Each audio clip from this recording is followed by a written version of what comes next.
Buenas, buenas, ¿cómo están? Hoy es martes 30 de septiembre del 2025 y estamos acá en un nuevo Wayful Talk a la víspera de que cierre el gobierno norteamericano. Uno, por historia, por cómo se imagina las cuestiones, no se imagina que un gobierno pueda cerrar.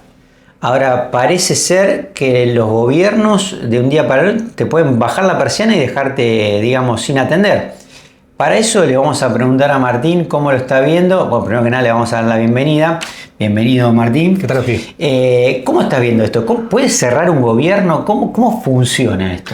Puede cerrar un gobierno. Esto de los shutdowns se ha puesto de moda a partir del año 2013, más o menos, la presidencia de Obama. Durante los primeros años del siglo XXI no habíamos tenido ningún shutdown. Arrancó con Obama en 2013 y a partir de ahí hemos tenido varios. No han sido decenas, pero sí han sido 4 o 5. Los más importantes fueron durante el gobierno de Obama, que duró 13 días, si mal no recuerdo. Y durante el gobierno de Trump hubo uno que duró 35 días, más o menos.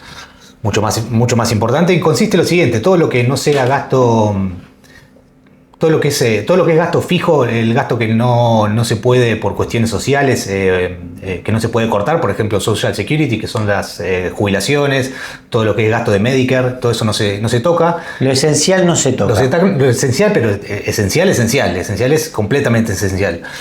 Ya todo lo que es ya un poquito discrecional se corta todo lo que es, no sé, la NASA, parques nacionales, la policía, todos los puestos administrativos, todo eso se corta y son todos puestos que se le da licencia sin goce de sueldo.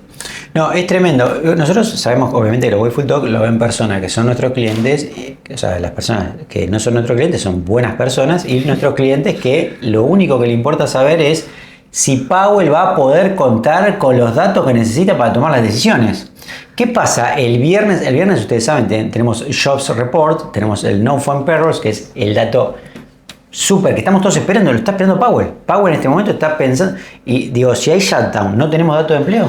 Bueno, una de las cosas que podría considerarse gasto esencial serían las estadísticas, pero fíjense lo potente que es la ley que considera las estadísticas como algo discrecional. En este caso, entonces, el Buró de Estadística también completamente cerrado. Volamos al Buró de Estadística también, o sea, no la buró. Quedamos así, o nos quedamos con la data privada, las estadísticas privadas, que eso sí obviamente salen, pero todo lo que es data pública.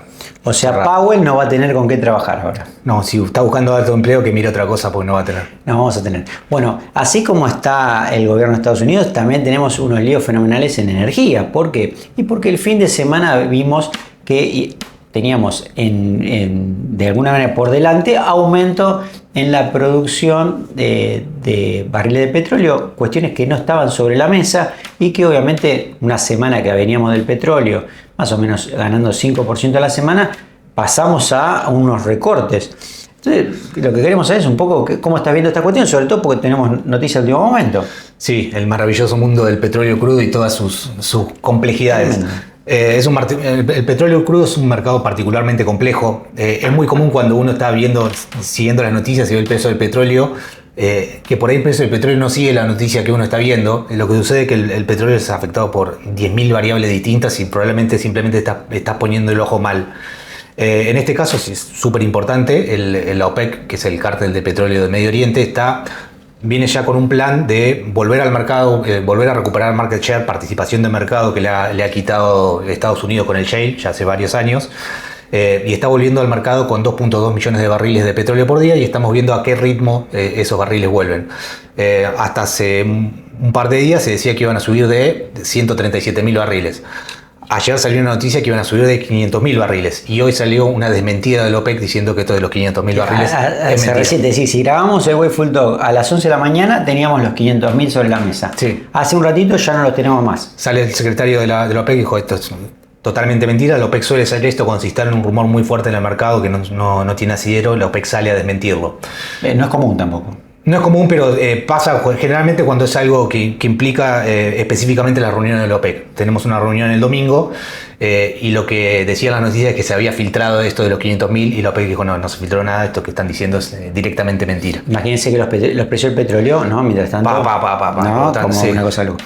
Y digamos, no menor, porque digo, ya que estamos en el área de commodities, Digamos, nos quería mostrar, porque ya Martín lo había trabajado en algún otro anterior, en algún Wayful Talk anterior, el tema del cobre.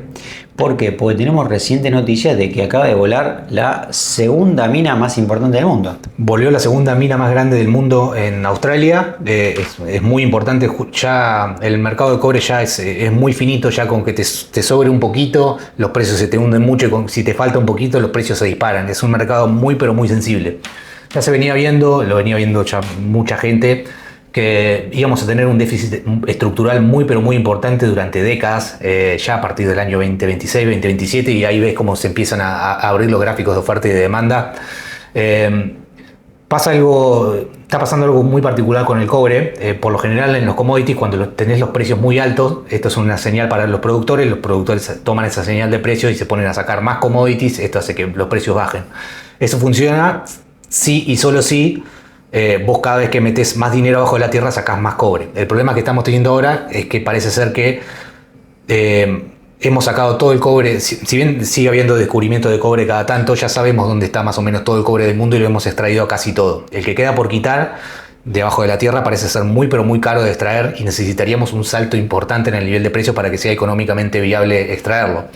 Y estamos en un momento de demanda muy pero muy elevada por el cobre. Sí, porque uno se pregunta, digo, ¿el cobre se utiliza para la construcción, electricidad? ¿Para qué se utiliza? El cobre básicamente son las venas por las cuales fluye la electricidad. Todo lo que sea electricidad pasa por un cable de cobre. Pero los data centers no.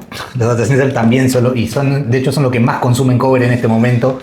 De hecho, cuando uno hace los modelos cambia completamente si agregás o si quitas data centers. Es algo que hace unos años no se esperaba que existiera, y con este boom de inteligencia artificial es una fuente de demanda que es completamente inesperada, y el mercado no está preparado para abastecerlo. O sea que esto, digamos, cambia todo este contexto, además de lo de la mina de Australia y todo lo que está pasando en la mina de Perú. O sea, más allá de estas dos cuestiones en particular, que es algo que ya estamos viendo estructural. Era algo que iba a pasar sí o sí, que no había forma de... O sea, sí o sí íbamos a tener un salto muy importante en el precio del cobre, simplemente porque no alcanzaba la cantidad. Y estos son eventos que te van pasando en el medio que simplemente te aceleran.